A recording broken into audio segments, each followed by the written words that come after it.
Hi everyone, my name is Renee McConnell, and this is my audio recording for a patient interview for Pierpont Community and Technical College's paramedic program. As I arrive on scene, I will determine whether my scene is safe or not.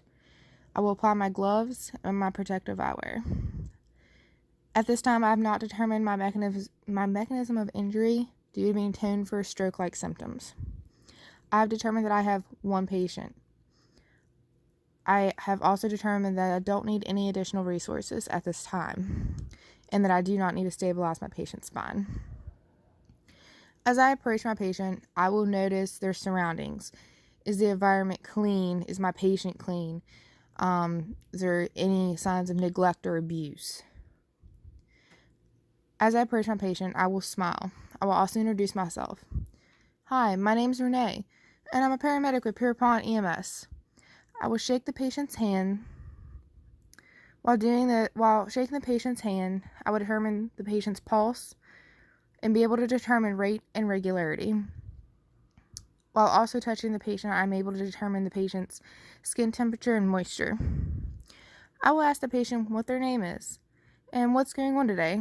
Why'd you call 911? I will also explain to the patient that I need to ask them a couple silly questions, and if they don't know the answer, it's okay. I will ask the patient if they know where they're at right now. What month is it? What day of the week is it? And who the President of the United States is. This will help me determine the patient's GCS. I will now ask the patient to smile at me, making sure to show me all of their pearly whites. With doing this, I am looking for facial drooping, and I will compare both sides of the face. After noticing facial drooping, I will ask the patient to lift both arms out in front of them and keeping them up. With doing this, I am noticing for any arm drift. Then I will ask the patient to repeat the following phrase. You can't teach an old dog new tricks, or no ifs, ands, or buts about it. With asking the patient to repeat this phrase, I am trying to notice any slurred speech. After this, I will ask the patient to squeeze my hands. With doing this, I am comparing the patient's grip strength. If there's any bystanders on scene at this time, I will ask them several questions if I've determined that my patient is unable to answer questions appropriately, or if I think they are having any cognitive impairment. I will ask the patient if they are the one who's called 911, if and when they noticed the patient was having stroke-like symptoms. I will also ask if they know the patient's allergies, if they have a list of their medications, or if they know where a list of medications would be.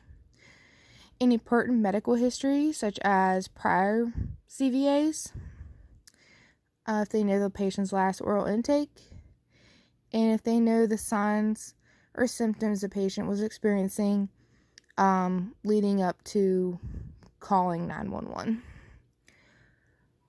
After I've talked to a bystander or I have talked to my patient, I will then explain to the patient, like, hey, I think we need to go to the hospital. Are you willing to go with me and go get checked out? And then I will explain to the patient why I think we need to go to the hospital and get checked out. It is important to explain to the patient why we need to go to the hospital, especially if they are refusing medical care. And I will explain to the patient every single step of the way what I'm doing whenever it comes to vital signs and everything else. With doing all this, I feel like it keeps the patient like they have control of their own medical decisions. I hope everyone's enjoyed this. Have a great day.